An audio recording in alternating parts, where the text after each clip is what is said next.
welcome to Indus Special. I'm Meshal Malik. With the global population steadily rising, the UN estimates that by 2050, 68% of the population will be living in urbanized cities, with the most rapid urbanization taking place in Asia. But along with this, policymakers and developers must also keep in mind that we are living in a time of a climate change emergency. Therefore, development must go hand in hand with sustainability. At the forefront of this debate are architects and entrepreneurs who with their creativity and passion, try to find solutions with positive social impact. On tonight's show, we talk to some of these leading voices. Joining us today in the studios is Professor Jason Pomeroy, award-winning architect, academic, author, and a leading expert on sustainable architecture.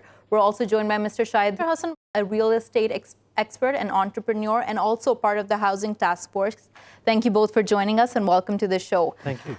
Professor Pomeroy, let me begin with you. Before we get to how we can integrate sustainable development in our urbanization and in our planning, tell us and take us through what sustainable development actually means. It's a great question, Michelle. I mean, ultimately, sustainable development is trying to keep it true to the environment. I think that in this globalized world and through technological advances, we get so carried away with our expertise in air conditioning, steel, concrete structures, that we kind of lose sight of the fact that the earth is what actually allows us to live. And ultimately, globalization, population increase, technological advances has actually made our built environment contribute to those pressing climate change issues. Right. Sustainable development is all about trying to ensure that we can preserve the environment and our ecosystems for future generations. Right. Because ultimately, the clock is ticking. Right. But Mr. Hassan, following from whatever that Professor Pomeroy pointed out here, it seems that while we're in this rush to develop more and more, we are not respecting the environment at all. And that's why we have ended up where we are. We're seeing predictions of how the air quality is getting worse day by day, water will decrease, and all of this is because of the fossil fuel emissions and several other factors. Where do you think we are standing right now in realizing how important sustainable development is? See, it's all about evolving. And when you evolve, you either make mistakes, which has led us to here, or you make ideas which reshape the future. And sustainability and going green is part of the solution. Whereas, the problem could be put in many complex words, but it is simple. It is us that we have made this problem, and it is with better planning that we can solve it. Right. When we're talking about development, and especially in the context of developing nations, one of the questions that always arises is that how do we do it in a sustainable manner? I mean, it seems to be such an expensive process. Is it possible to do it here? Is it possible to integrate those techniques here? Completely. I mean, I think that gone are the days that we can assume that sustainable design and sustainable development is costly design and costly development. I would like to kind of look at the past as a primary example of how you can be creating green solutions that are affordable. Look at the kampong houses of Malaysia, for instance. These kampong villages embraced natural light, natural ventilation, had lots of greenery that would absorb noxious pollutants, absorb excess rainwater, and ultimately these were affordable housing solutions for the community. Arguably, in Pakistan, the Indus Valley civilization were kind of forerunners in early technologies about water, drainage, natural light, natural ventilation coming through courtyard-orientated developments. Right. So ultimately, I would say that all we need to do is look to the past to provide the solutions for the future. Right. As long as we embrace natural light, natural ventilation, locally sourced materials, and be true to the culture of the place, we stand a chance of creating sustainable developments and designs that are affordable and good for the people. Right. But Professor Pomeroy, the issue that I see with that, and many people probably do, something that I do want your take on this as well, is that when we're talking about looking to the relics of the past, even Mughal architecture, it had great ventilation systems. But that time, property wasn't as expensive. You could build those houses with those systems in place, natural systems in place. But now we don't have that same environment. Even climate change, it doesn't allow for the same air to pass in the same way. So how do we integrate what we've learned from the past into the modern design? It's about borrowing the essence of the past as opposed to trying to replicate the past. We don't want to try and recreate the Indus Valley civilization or Mughal architecture. What we are conscious of is that the 20th century modernity has given us glass, steel, concrete, elevators, lifts, and various forms of mechanized solutions, which are very energy intensive. Right. There's nothing wrong with some of those solutions, but what we need to do is balance it with the ability to orientate our buildings to enhance the possibility of natural ventilation, natural light, the ability to use local materials. And what this effectively means is that we can be having the essence of a past culture, essence of past building traditions, but it can still be resolutely modern. Right. I've designed zero carbon buildings in Singapore where it borrows the essence of the black and white bungalows from the 19th century, sliding screens, veranda spaces that people can enjoy, but it still embraces solar power so that the family can effectively live there without an energy bill for the rest of their lives. And just traveling from Lahore airport yesterday and seeing the solar panels on the rooftops of the housing developments, it's encouraging to see that there are still early steps being taken in renewable energy sources like solar being applied in your city. Right. So there's ways to integrate what's happening in the past and making sure that it actually still serves the purpose today. Absolutely. Mr. Hassan, while we're talking about all of this, I do want to ask you, when we're talking about greater urbanization and development, what are some of the challenges you feel that we're confronted by today? I think the biggest one of them is the policy reforms. If in any way we are to cater to and handle this problem, we have to foresee and we have to take into account all these stakeholders. We have to design for the people, the actual client, the actual people who are going to live in it. But that has to be followed up with the designs of the better minds. But then again, what is it that is allowed by the government? If I talk about Lahore, for instance, the master plan is yet to give zones for the high-rise. If we will look into other smarter cities that are evolving, which were not smart but now are, what they did was, rather than they allowed cities to sprawl, what they did was they let them rise vertically. Though the land eventually did become expensive, but with that, it allowed them better ways to maintain the city, the sewerage, the administration of the city, which then allowed people smarter transportation, which allowed businesses to develop over a period of time, and allowed them to have a shared education, which again, helped the standard of living. Right. So, Mr. Hassan, sorry to interrupt here, but I do want to talk about all the factors you've mentioned, but something interesting here was when you said that we have to serve the people and we have to keep them in mind. Now, with so many segments in society, who are the people you are serving and who are the people that the government is serving when they are thinking about these policy reforms? Is it the entrepreneurs? Is it those who are from the lower classes, from middle income households? Who is it? It is everyone. It is everyone, but it is the masses, first of all. Because if they are surviving, the business is surviving. If they're not surviving, if they're not buying, I'm not catering to their need, I'm not producing to their need, I'm not designing to their need, then I'm not doing anything at all. So when I talk about policy, a policy has a power to bring the need of society and force it upon capitalism and bring a product that can shape and is designed better and perhaps have a greater value. And this is something that we are looking into our task force as well. And within these ideas, and I think the credit goes to the minds who have brought all the stakeholders in the task force together, that this is the question that was never raised in the last 70 years. Right. And when we sit on it, if you personally ask me, what have you done so far? The answer could be nothing. And but if you are to ask me, what have you not done?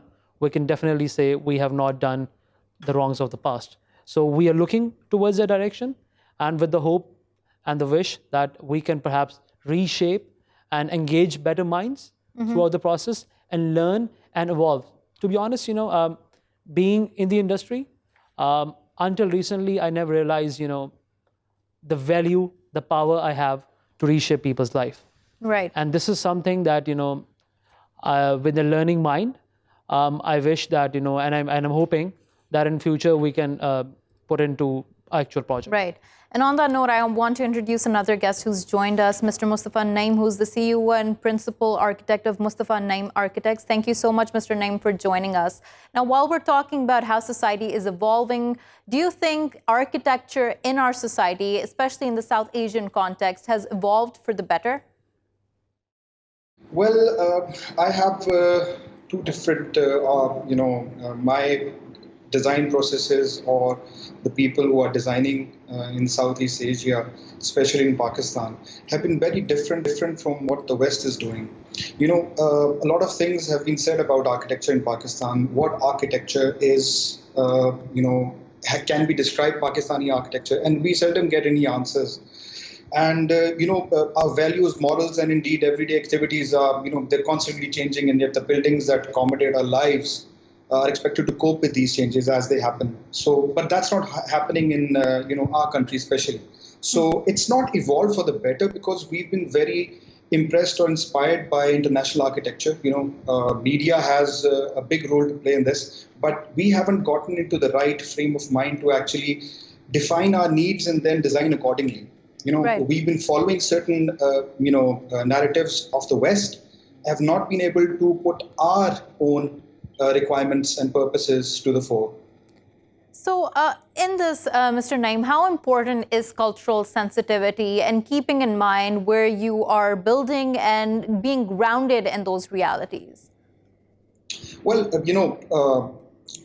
when you see culture, if you can take, for example, Lahore, for that matter, you can define different historic periods when you look at different architecture. You go to France, you can identify at what kind, what type, what period that architecture was made. And it influences, the aesthetics of the city, its physical beauty, the variability of parks and green spaces. There was a research done by the Soul of the Community projects in the US. And they found that it was a 3-year study, and they found that social offerings like places for people to meet each other and feeling that people in the community cared about each other. And then the openness, how welcoming that, community is to different people. So community are generally built by the people, the culture, and eventually that reflects in architecture. So culture definitely has a big role to play. And if you look at Pakistan, I think there's a vacuum in the recent times because we haven't been able to connect to our needs and traditions that more effectively. Right. And that's a very interesting point to make there. And it does me ask Professor Pomeroy the question that a lot of your work also deals with being culturally sensitive. Indeed. And making sure that architecture designs are according to those cultural sensitivities. How do you do that? I mean, I think I'd have to say that what architect Naeem was mentioning there was absolutely spot on. It's so important to use culture and society as the basis to be able to reinvigorate the architecture of the place. And sometimes there are these situations where there are cultural vacuums, where when you're looking around for a cultural reference point or a traditional reference point, we struggle and we think, well, let's adopt a Western vision of what the future city or the future building should be in glass, steel or concrete, which is not so sustainable. I would far rather look to the past and actually think, okay, if I'm designing in Sweden, for which we're designing a cross-laminated timber construction, which is quite an advanced method of construction, but I would look at the cultural idiosyncrasies of this particular town called Gävle, which has a remarkable Swedish tradition of 11 o'clock tea times where they would come together and sort of share in a kind of a communal, cake and coffee. The ability to embrace the great outdoors because pine and cedar trees and larch trees are in abundance in Sweden. So the ability to kind of dig a bit deeper into what that city or district or neighborhood used to be about, and then be able to tell a narrative and a story to inform the architecture. And it doesn't necessarily need to be a complete carbon copy of the past, otherwise that becomes Disneyland. Right, of course. But what causes for these cultural vacuums to arise in the first place? Is it the lack of innovation or the lack of creativity which creates the state of inertia where you just don't want to develop beyond anything that was created before? Or what is it that allows for this cultural vacuum to come about? Meshal, sometimes it is exactly what you mentioned, where it is kind of an element of complacency. You've done it once, you do it again, and you find yourself slipping into this habit of the conventional. And the problem is then you have conventional cities and buildings and landscapes that are effectively replicas of what you might have seen on holiday. Right. You've gone overseas, you've seen a tower, you come back and you start to replicate what you have seen before. So I think there's an element of complacency, but I think the way that we can break out of this cycle of complacency is through education, is through research, is embracing the past in order to kind of shape the future. And in my studio, we also have an academy which looks at trying to ensure that we do not learn the lessons from the past, and we try and ensure that the subject matter of architecture and planning can still be informing future students to do the right thing. Right. Mr. Naeem, while we're talking about all of this, another question that comes to mind is the fact that buildings, should they have the purpose of creating social impact, and how necessary is that? What really do we learn from buildings around us? Are they just supposed to be purpose-built, or what more is it to these landscapes and architecture? Well, I think it's commonly said that the built environment affects society and hopes and aspirations again and again. And the concept of fit building, a fit for the people that use it, a fit for its purpose, for the planet, in particular fit for the future, it presents a context for building designs to increase awareness of issues that are important.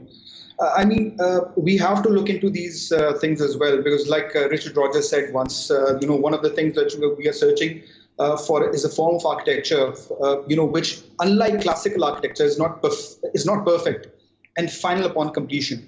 And we're looking for an architecture rather like some music and poetry, which we can actually, change by the users. An architecture of improvisation. So, yes, you look at classical architecture, that is the soul of a particular city. You can reflect on the type of people that were using it. But in the age that we're living in, we have to completely improvise all the time because, we studied in economics that, we've got scarce resources, just like land.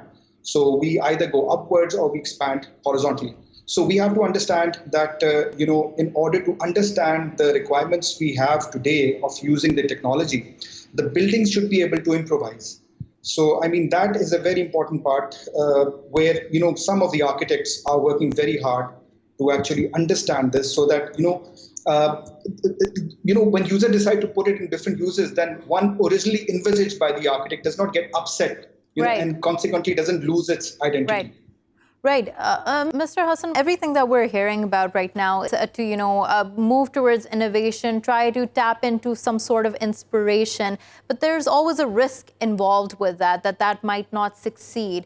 How do you think governments and those who want to move forward with better planning should mitigate those risks, and in order to ensure that they're doing so in a sustainable manner, but also, cutting paths and creating something new and better? I think scale is the word that comes to my mind, and scale is something that allows you to do something bigger and achieve the economies of scale as well. And the earlier we can involve greater minds, just like Mr. Pomeroy, and we're doing it in our projects as well, it allows you to do something. But if I am to put perhaps a better mind to just do an interior of a house, which was done by perhaps a person with a different mind, and now the person who's doing the interior, the house and the interior, they will not match. And this is something where we have to take the risk of either to do the practices that we have been doing, or is it something that we want to take the leap of confidence towards better planning, Right. towards something new. And do you think in this better planning, there is more research and development being dedicated to this issue, to urbanization and urban planning in Pakistan specifically? It was not done before. It was not done before in my projects either.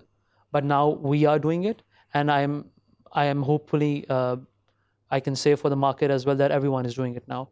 Right. But eventually they will be, because this is the future. Right. And everyone who's not in this boat will be late. And what are some of the trends that people should expect living in South Asia to emerge in the coming future, or for them to witness?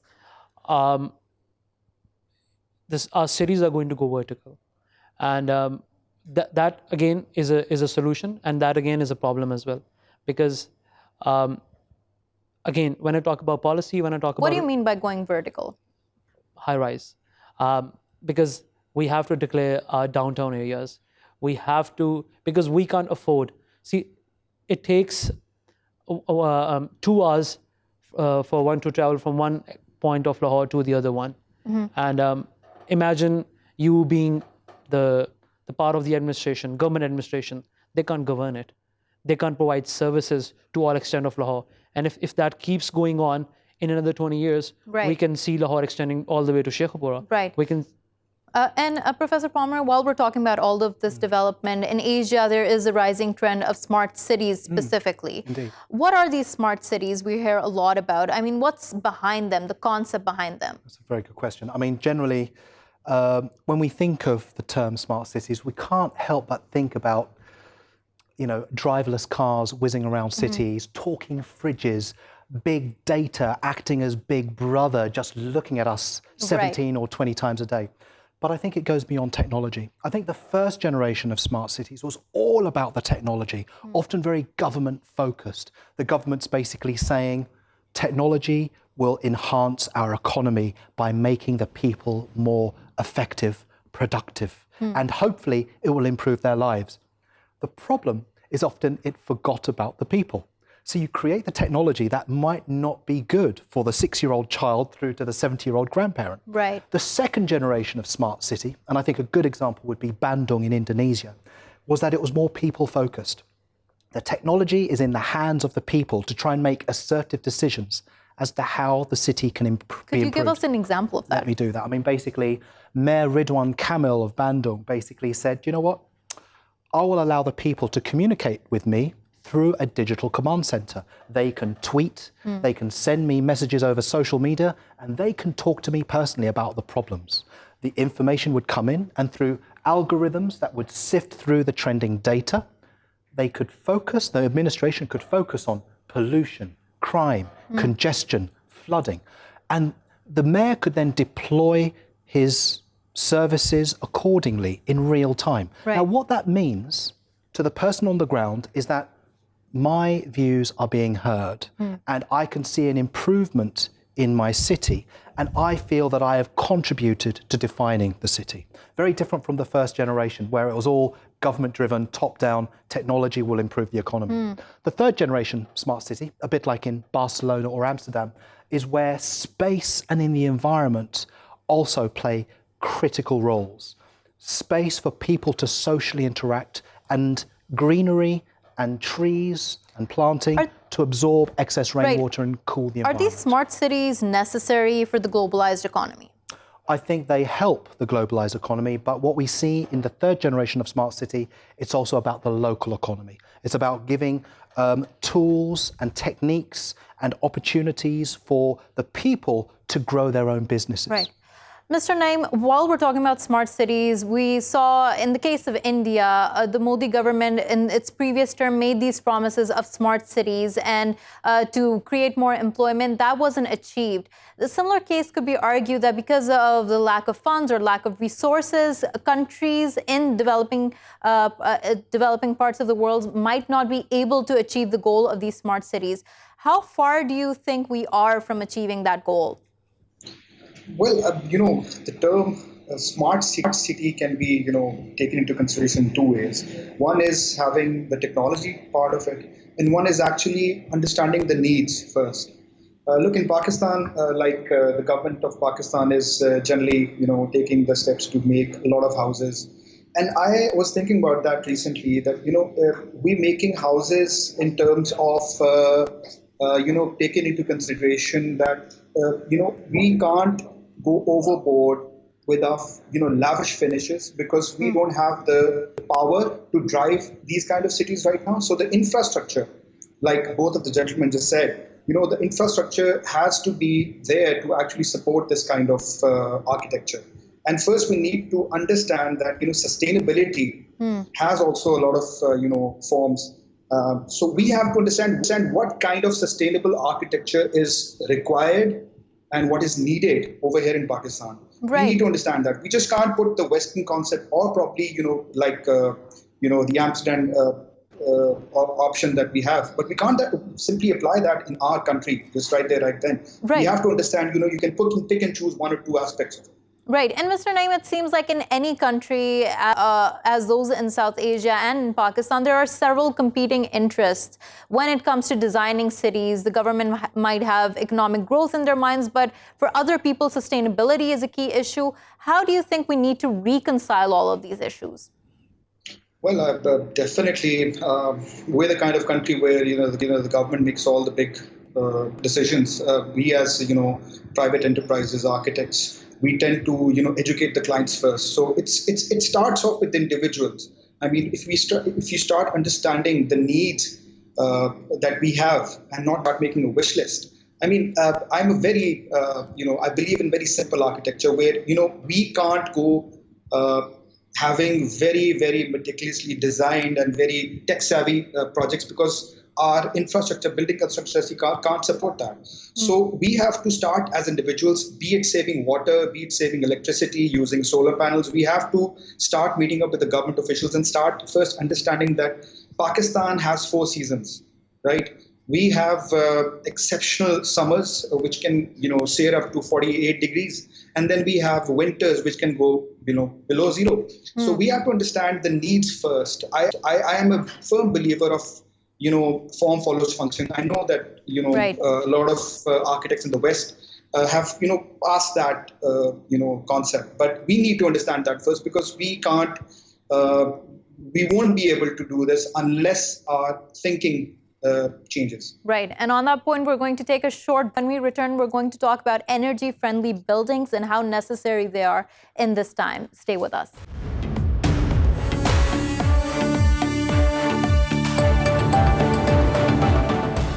Welcome back to Indus Special while we continue our discussion here. Now, Professor Pomeroy, we talked about how climate change is posing a danger to development and that we need to keep that in mind while we're moving forward, especially for the coming generations. Indeed. But a lot of analysts also say that with climate change, there are certain opportunities as well, especially when it comes to energy production. Could you tell us about that? Do you think that there are any opportunities? There certainly are. I mean, well, let's just think about the fact that we need to be moving away from our gas-guzzling nature. 86 million barrels of oil are consumed on a daily basis, which is equivalent to filling 5 pyramids of Giza. That's a lot of consumption. So we need to be thinking about renewable sources of energy like solar, geothermal, wind turbine technology that can offset the demand that we need for our living, working and playing. Right. We've had the privilege of designing zero-carbon communities in Indonesia and the Philippines, whereby the average consumption of a family is offset by the renewable energy sources. Were these communities designed in isolation, a specific housing sector, or were they done in normal communities? Normal communities and completely integrated with the grid. I think that there are 2 opportunities here. One is that you integrate the development where the energy that you are drawing from the grid can also be supplied back into the grid. And through, not to get too technical here, but having a twin metering system would allow you to understand the energy that you're drawing, but also the energy that you're putting back into the grid. But what we also need to bear in mind is with climate change, we're seeing some cataclysmic environmental events, like, for instance, in Higashi-Matsushima in Japan, there was the March 2011 tsunami and earthquake, which effectively decimated the city. And what they learned out of this lesson was that they needed to not only generate their own renewable energy source through solar, through Right. wind, but to also have backup storage. So in this case, it wasn't just about drawing energy from the national grid. It was also storing the energy in battery packs so that it can be there to ensure that the community have backup power. Because nobody wants to be in a situation when lives are lost. There are 5,000 people left completely stranded without Right. electricity for 2 weeks to a month. Nobody wants to be in that situation. So to have backup power that was from a renewable source was key. Right. Mr. Naeem, could you just tell us how domestic architecture and household architecture can be eco-friendly? We're not talking about big buildings, but just everyday things that can be done better, just so we can conserve on our resources. Well, first of all, I mean, like Professor Jason said, all of these things need to be, in context with where we live. So in a community where we live, in a country that where we live, we can't go overboard with designing large spaces just because we like it. We have to consider that, the carbon footprint, and as well as, the amount of energy that one house takes, we need to reduce that first. How can we reduce that? First of all, we need to start designing sustainable houses, which does not take in a lot of heat. I mean, I'm using simple language so that the listeners and the viewers can understand. Taking that into mind, if you start using simple techniques, you don't have to, be a scientist or be an architect to do that. Just make your own brief and understand that the amount of energy that you'll be using, like the return metering that Professor Jason said. We've already done that in several of our projects over here in Pakistan. And people have started understanding the need to save energy, by using UPVC windows, double glazed windows to, not let the heat come inside. Right. Likewise, using thicker walls.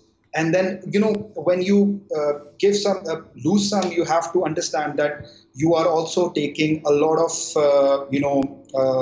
initiative in your house for a longer period of time. There must be short-term goals, but we have to consider long-term goals. And Right. if you consider the amount of, construction that is being done, especially in Lahore, the expansion is way beyond our heads right now. And Right. we need to either go vertical, like Professor Jason said, or we need to understand of having housing societies which consider the primary objective to save energy. Right. And it starts from the individual, like I said. Right. Mr. Hassan, while we're talking about all of this and why in the projects that you've collaborated with the government, how high up on the agenda is reducing the carbon footprint?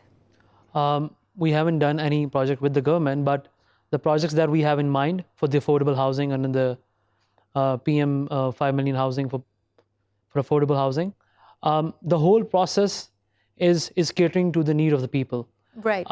Again, this is something that both gentlemen have talked about, that we need to educate people. We need to educate people on smart selection of materials, because of course that will be expensive. Are they willing to pay that price? Then we need to cut down our lifestyle. For example, in Japan, the housing sizes are very small. The lifestyle is very minimalistic. Whereas in Punjab, in comparison to other provinces, people, even like for a family as big as 3 people, they'll be having they'll probably need a 1 canal house with 5 bedrooms. This is something that we have to change in our mindset, because an architect can only tell you as much as, because he only has a control up to a certain point. And then people like me, people like all of us, we reach out to them and be like, hey, what you are saying makes sense, but I want a house like my friend. Right. Professor Pomeroy, you have seen so many projects all across the world. And from a global perspective, how much do you think people are paying attention to sustainable development? I mean, there is greater awareness now, but do you think governments are actually taking it seriously amidst all of the other concerns, such as economic growth, security threats? Is this high up on the agenda? It is getting there, and it's getting there for the good. And to borrow from what Mr. Naeem was mentioning earlier when he says that it should be about form follows function, I completely agree with that. But it's also about, as I'm sure he would agree with, is form matching climate, because we need to be sure that wherever we're designing, we don't simply supplant one building typology from overseas and just bring it here and think, hey, look, this is an environmentally sustainable solution because we put wind turbines and solar panels on the roof. It does need to be climatically responsive. What we're seeing at a government level across the world is a greater commitment to fighting climate change.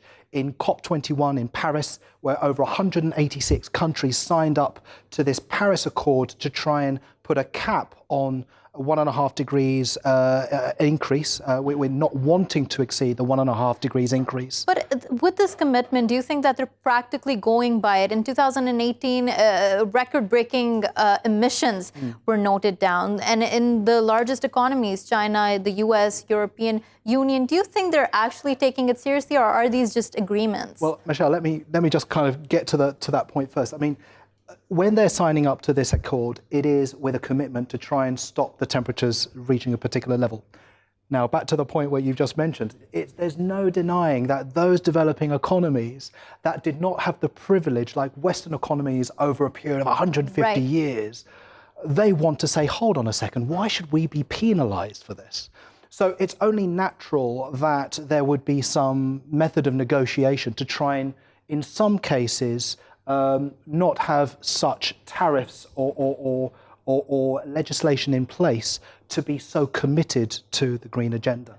But I would say that the governments that we've been working with have been committed. And what we can see is in the various rating systems, whether it's Green Mark in Singapore or Green Star in Australia or LEED in the US, it's a step in the right direction. Right. Then the next step is to think about our kilograms of carbon dioxide, our carbon footprints that we also need to be reducing. Right. So I think it is happening. Right.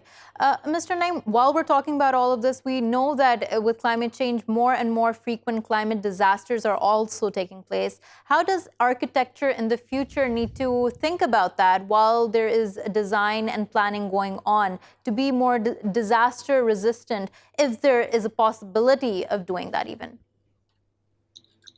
Well, I mean, there are certain countries which have been, encountering a lot of these incidents. Namely, Japan comes to mind first because of the tsunamis. Likewise, all the coastal, regions, all the countries that have a lot of coastal miles around it. So, I mean, yes, they can think about it, and yes, architecture can go a long way. But as far as, earthquakes are concerned, about floods are concerned, I mean, this goes to another level. I mean, this goes to a master planning level where you expand your cities. Is it coming in the way of that disaster? Can it be possible to actually divert it somewhere else? Can we go upwards? That's the whole process. I mean, the master planning of a city, of a nation, needs to be understood first. Like the carbon footprint professor, Pomeroy was saying, the carbon footprint just does not just come here, right there, right then. You just can't think about it and it goes away. It just can't happen like that. You have to understand, that the green part of Pakistan, the forestation and the deforestation that's happening, all the ice that's melting. Pakistan is on the, I think, second number of having the most glaciers in the world. Right, receding. It's a big fact, yes. So, I mean, we need to start considering what we have over here as a region. Right. The neighborhood context should be there, and then we should find, solutions for those problems. Right. Professor Pom. It's interesting what Mr. Naeem said there, because when I think about the 35 mega cities of the world that have over 10 million people, they're all in coastal countries. And we are seeing an increase in flood risk in these centers of economies, very large-scale economies. I actually think it's about trying to turn what is a threat into an opportunity. 2/3 of the surface area of this earth is actually water. What we're seeing in places like Holland is the water being used as a surface area for further urban expansion. Once upon a time, we had manufacturing economies, but we've shifted to digital economies where we do not need to be trading in ports.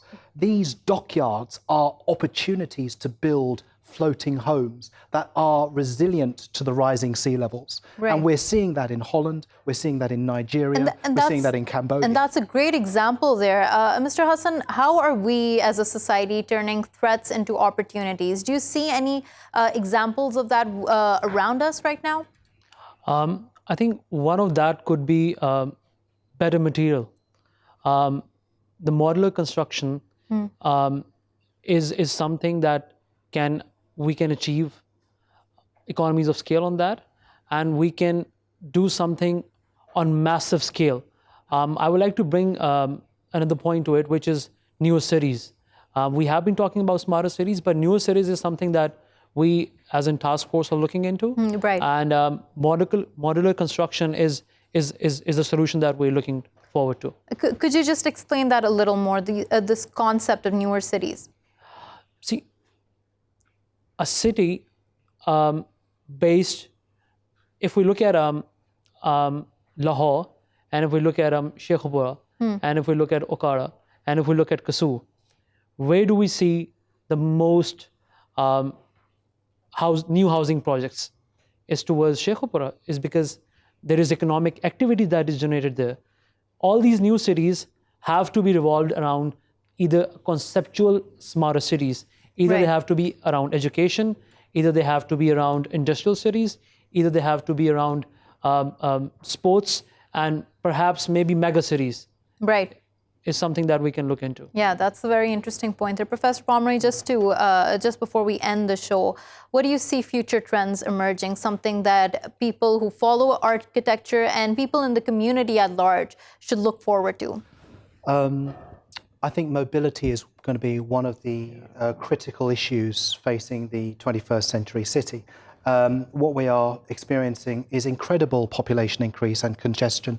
With up to 70% of the world's population living in city centres by 2050, we are seeing this continued trend to migrate into city centres, leading to congestion, leading to pollution. But what is fascinating is that when we look at the millennial generation and the youth of today, and I hate to use the word youth of today, we're seeing that they're all about the sharing economy. So there is a rosy future. We might actually see them turning away from the car to actually embrace Careem or Uber. We might actually see them kind of sharing the cars. We're going to see them sharing homes. We're going to be seeing a greater embrace of the sharing economy. In terms of keeping people moving, e-scooters. We're going to be seeing far more electric buses on the road. And finally, last but not least, we're going to have to look to the sky. Because if we look from 30 years from now, and they're already testing it, we're going to be looking at drones as an alternative means of mobilization in high-density cities. Brazil and Philippines, in particular Sao Paulo and Manila, have the highest number of helicopters per capita. And that's to escape the congestion. Right. Wow.